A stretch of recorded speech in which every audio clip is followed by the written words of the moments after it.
Hello and welcome to a new episode of Birdtalks. Birdtalks is a program made by the Underground Art Academy where we interview artists from all around the world and we ask them to present a piece of art to us.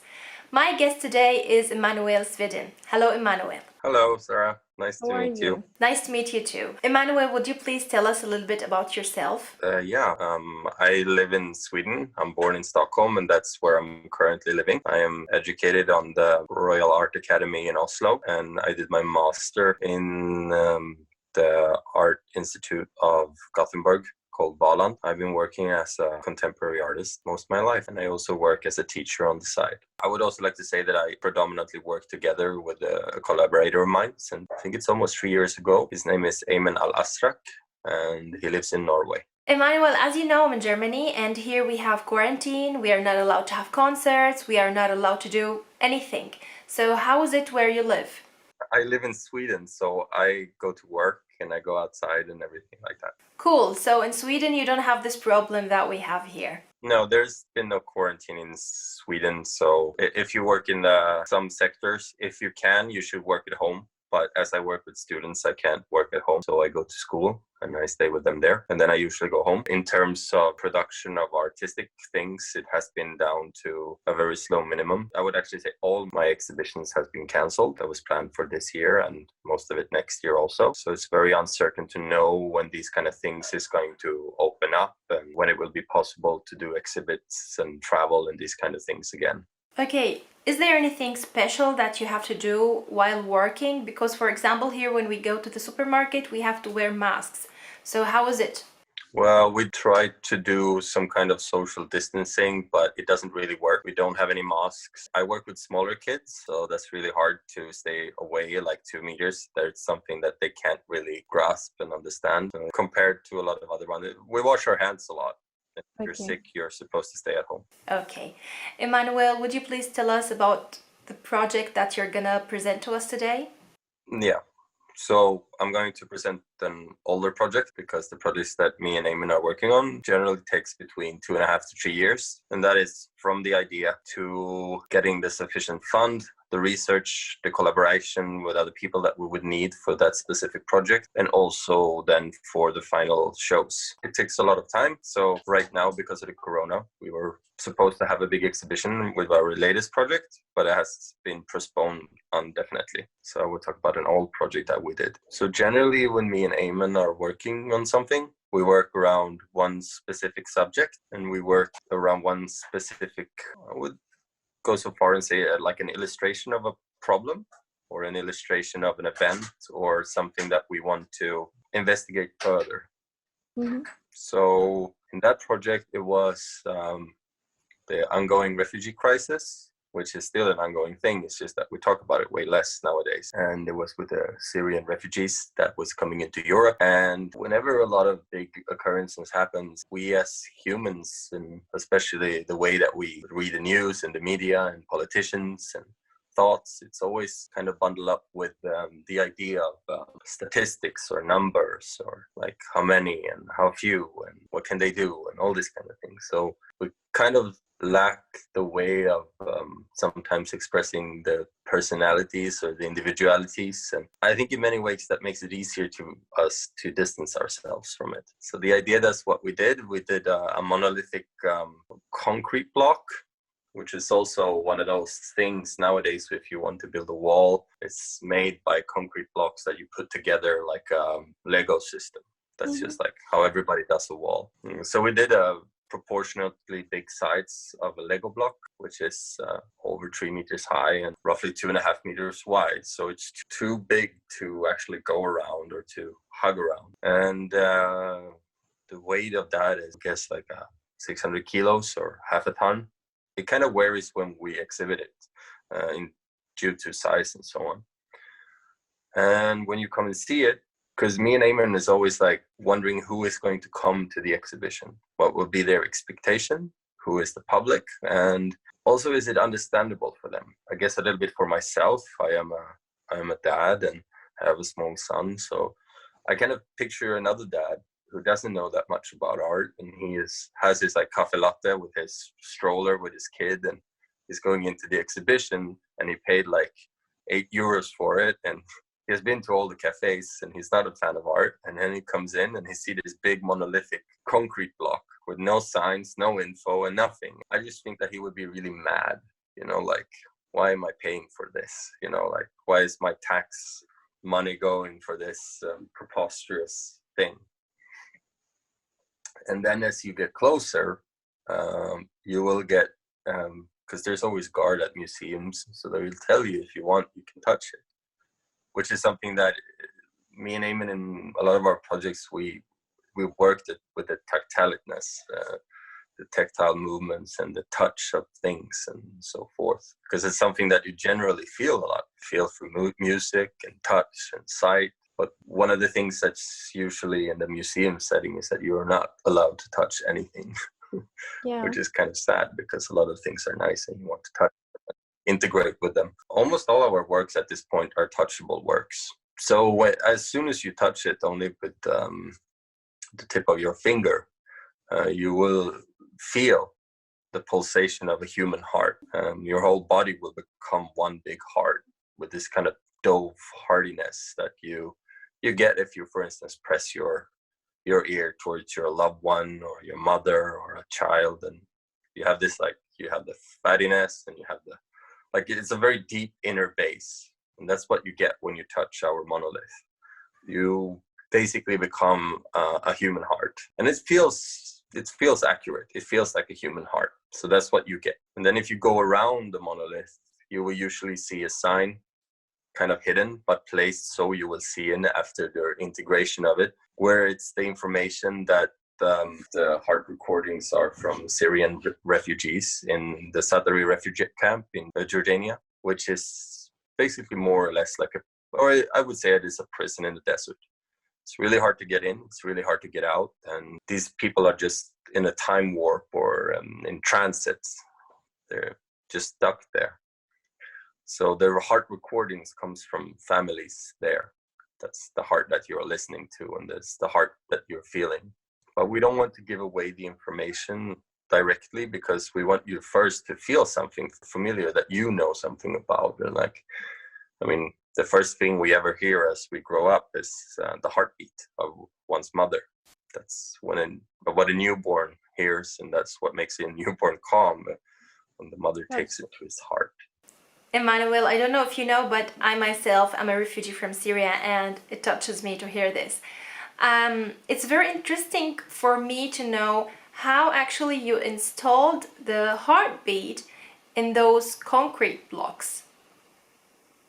Well, there is a lot of, inside the concrete, there's a lot of different materials inside, and then it's vibration equipment, and then it's specifically the sound files that makes the vibration go through the material. And because of the sound waves and the specific material that we use, then makes the mimic of the heart. And you also need very special sound equipment for taking up the heartbeats in the first place. So most of our work usually looks really, really simple, but it can be really, really hard. So it's a lot of trial and error, a lot of talking to other people, talking to other experts, and see what's really possible.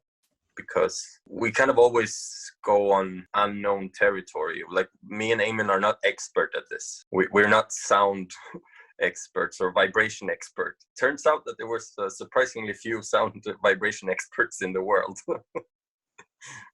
That's very interesting. I didn't know that also. I forgot to ask you, where is Ayman from? He's born in Bethlehem in Palestine. Okay. Do you want to say anything else about your project? The project was just about getting people to maybe feel a little bit more and realizing that we all have heartbeats. It's, for me, I feel sometimes when we talk about visual art, or in my sense, then it would be like installation art. You really have the possibility to meet the singularity of the spectator, like maybe one or two or three. Not on openings, but when they come in, instead of if you have a text, you can read many people. Or with a movie. But one of the different things with this media is that you can use a lot of the body of the spectator. You can get the person very close and very into the artwork. If you're thinking about the ideas of what you would,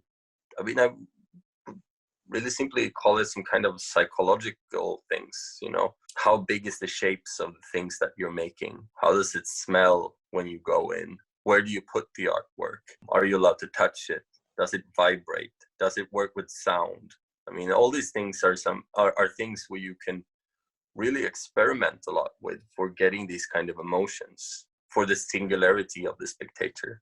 And I mean, that's the interest point for both me and Ayman is talking about that and having a dialogue between each other, and usually also with a curator. But then also in the end, it's supposed to be an experience, ideally, that you could take from a person's own archive of emotions and then put another connotation on it or another idea to then kind of reveal what we wanted to say with something that you already experienced when you were, for instance, young or a child or these kind of things. I mean, you can scare people, you can make people happy, you can make them cry, but essentially we just want them to feel and opening up that kind of portal that we so seldom do. Usually it's some kind of intellectual task that we need to decipher when we go to an exhibition, or we need to subsume a lot of information or logistics or techniques or all of these kind of things. And we have all that inside, but we don't want to show it. We just want the result to be it's not really interested in how we do things for us. It's more interesting what it is. Yes, I have to say that as a refugee, it's very annoying for me to see the picture that the media is presenting about us, because either they're presenting us in a very bad way or like just numbers, which is not fair. And that's really annoying. That's why I appreciate your project a lot, because it makes you really think, not only about refugees, not only about this specific story, but about life itself. You have to go closer in order to understand. That's why I really like it. I feel that it's universal in the sense that it's really hard to grasp suffering as a community if you're not in the community. I mean, it's how long can we extend our arm? And I think that that's something that we are seeing also in this crisis. I mean, until you know someone who really has a hard situation or died from it or been in the hospital, it doesn't seem real. That's right. It doesn't seem that it affects you. And sadly, that's with a lot of things when we think about refugees or terrorism or global warming and these kind of things, because it's so easy to make it into a statistic and a number. So I would say that that's the possibility with art, any art, that you have the way and the possibility, if you're lucky, to opening up to more views and to more emotional feelings. I think we should not be so afraid of emotional feelings, but we need to get them somewhere. We need to get them somewhere within ourselves and with our own experience. And it's very different for me. I mean, like, I am a white, privileged man born in Sweden. I mean, if I compare my life, how it was looking, and I compare it to Ayman, which I'm working with, who was born as a war photographer in Bethlehem. And he was also a refugee when he came to Oslo. We need to find a way together to communicate about things. And we need to find a meeting point where communication and feelings are possible. And the only way we can do that is if we find a ground where we can stand on together. I mean, it sounds corny, but that's the way I feel, because I don't understand it. I mean, no one has ever been racist to me, you know? No one has ever said anything bad to me. I mean, I'm a almost 2 meter long blonde man living in the paradise of blonde men. I mean, that is who I am. So I take a lot of things, unfortunately, for granted. And I think if we can't emotionally meet somewhere and have the experience something together that we both know, it's going to be really hard in the end to know what people are talking about. And it goes with everything from the Me Too campaign or refugees. I mean, my wife, she's from Jewish descent, being brought up in a small rural place in America. I mean, she also knows about oppression, both as a woman and as a Jew. And Ayman knows the same of being a Palestinian refugee. I mean, these two people know more about this suffering than I do. Then it's the question then, so like, what is your audience? That's what I always think. Like, what is the audience? Who are going to see this? So what can I tell them? What can I show them that they don't already know? Yeah. It doesn't matter if I have a more correct number of 10,000 refugees or 500,000 refugees. It's just going to be a number. It's just going to be a statistic. It's like almost the same number as a lollipop or whatever. I mean, you don't comprehend those kind of things. But as soon as you make it personal, it seems to work better. I mean, it works better for me too. Emanuel, it was a very interesting interview. Thank you very much for joining me and for telling me about your project. I really do appreciate it. You're going to send me pictures and I'm going to put them in the interview, but not a sound file. I can't send you a sound file. That the bass, it's so deep, and it's not a bass, it's vibrations. Mm-hmm. So anybody who click on it will hear nothing if they don't have a super expensive audio equipment. Fine. We did the mistake before of sending sound files and that people were putting it up on the internet and everybody was just complaining that they couldn't hear anything, and you can't hear anything because it's no sound, it's vibration. It's very important that you can't hear anything because this is actually the core of your project. You have to come closer in order to feel and in order to understand. You need to touch to feel that's the point, because it's Yeah. vibration. But everybody always says that, oh, now I hear it when they touch it. So they don't realize that it's vibration. If you want to involve yourself emotionally with a human, you need to touch them too. That was very important to say. Emanuel, thank you very much for joining me. The same. Hope to see you. Bye. Bye, Sarah. Bye. Guys, thank you very much for watching. I really do appreciate it. You can check the description box below to see the link of the project. I hope you enjoyed it like I did. Don't forget to subscribe, share, and if you like, then like the video. Don't forget to check the other interviews. Bye!